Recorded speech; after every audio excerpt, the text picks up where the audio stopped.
Today I'm making wonton dumplings, and usually this takes a couple of hours, so when I'm making dumplings I usually like to make sure that I have either like a large portion of the morning free or the afternoon, and so I do not have work today. The next thing I have planned is at 4:30. That gives me like 5-6 hours. And so I bought all my ingredients yesterday, basically just the ground pork,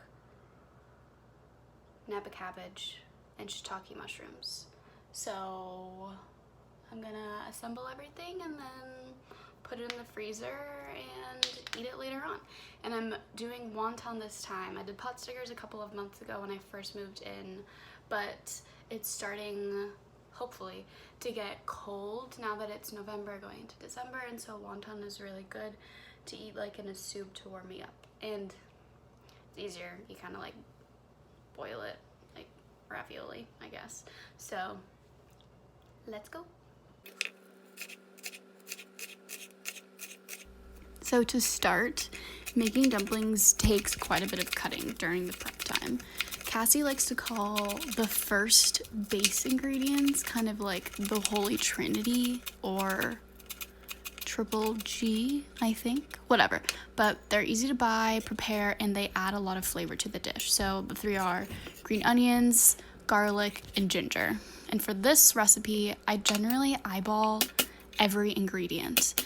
And this time I used about 1 bunch of the green onions that you buy at the store, 3 to 4 large cloves of garlic, and 1 inch of peeled ginger. For these 3 ingredients, you can typically use how much or how little you want to. I tend to go on the more side of it just because I feel like there's never really too much. And so the trick is to finely chop each of these ingredients to make sure that it's evenly distributed throughout each dumpling. There's not like a huge chunk of garlic or ginger in one bite and none in the other.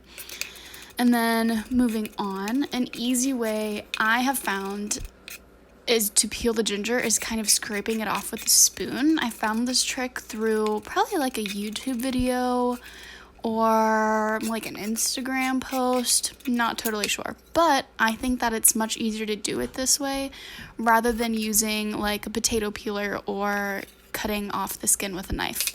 It's much cleaner and it seems to take off less of the ginger meat itself. So definitely recommend doing this.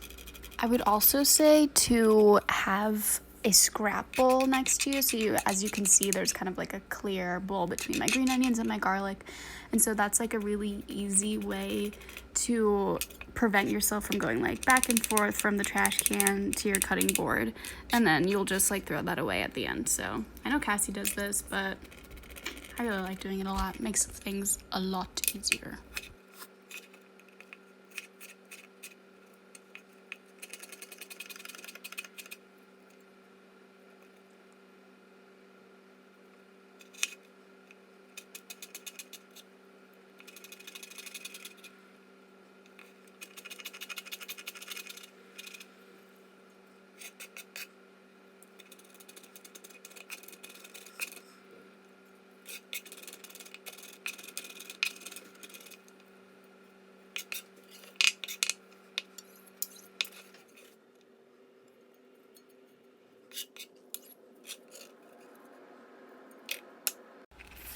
My favorite dumplings are pork and Napa cabbage. So first you need to boil the cabbage to make it soft and translucent, and then only then can you squeeze out the water and begin to cut it really small. I usually am not strong enough to squeeze out all the water, but I actually prefer it that way because having some of that liquid allows you to prevent the dumpling filling from being too dense or a little bit too meaty, if that makes any sense.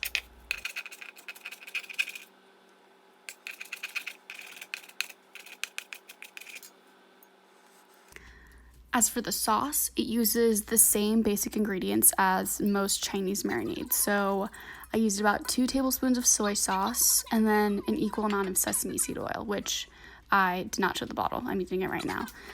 I added 1 tablespoon of the rice vinegar to give it some freshness, and I also added a little bit of sriracha to make it a little spicy.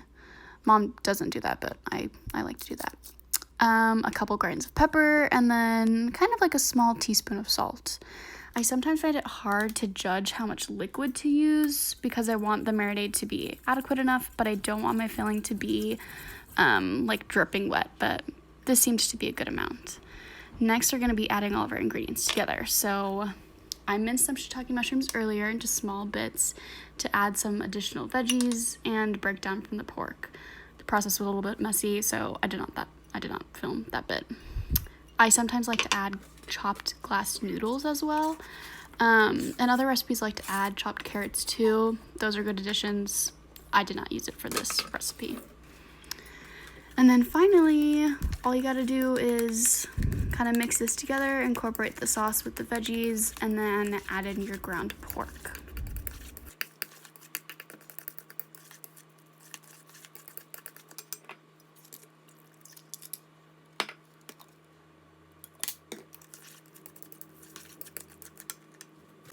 To have a good ratio between all the veggies and the sauce, I used 2 pounds of ground pork. This is by far not the correct way to use chopsticks, but I could not break apart the chilled pork adequately enough just like using it with one hand.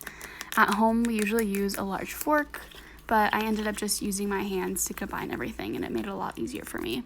So you just want to make sure to scrape all the sides of the bowl to incorporate all the bits. Make sure you're not neglecting any of the ingredients.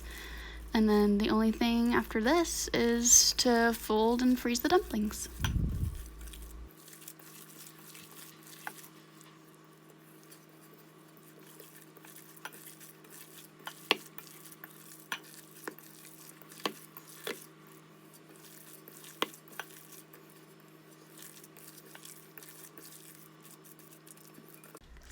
To set up my workplace, I have a plate or a board with my wrappers, a bowl of water to use as the glue, and then a spoon to scoop out the filling, and towels for your dirty hands. To prepare a freezer tray, I take a baking sheet. I'll lay down a layer of plastic film and then sprinkle a little bit of cornstarch throughout the whole pan to prevent the dumplings from sticking while it's in the freezer. You want to make sure that you're leaving it in the freezer for enough time to make sure that when you transfer it into a Ziploc bag, it doesn't clump together, if that makes any sense. And then it's off to fold. So wontons were the first dumplings I actually ever learned to make and to fold.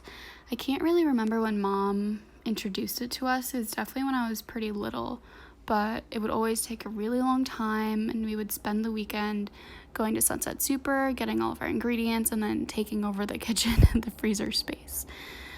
Cassie really wanted to learn how to make pot stickers later on, so when we got older, we got to do that too. So making dumplings is such a nostalgic experience for me because it reminds me of Mom and Cassie and all the hours that we would spend around the table listening to music and spending time together. So now whenever I make dumplings in Chicago kind of by myself, it always reminds me of those days, and it always makes me think of Mom and think of Cassie.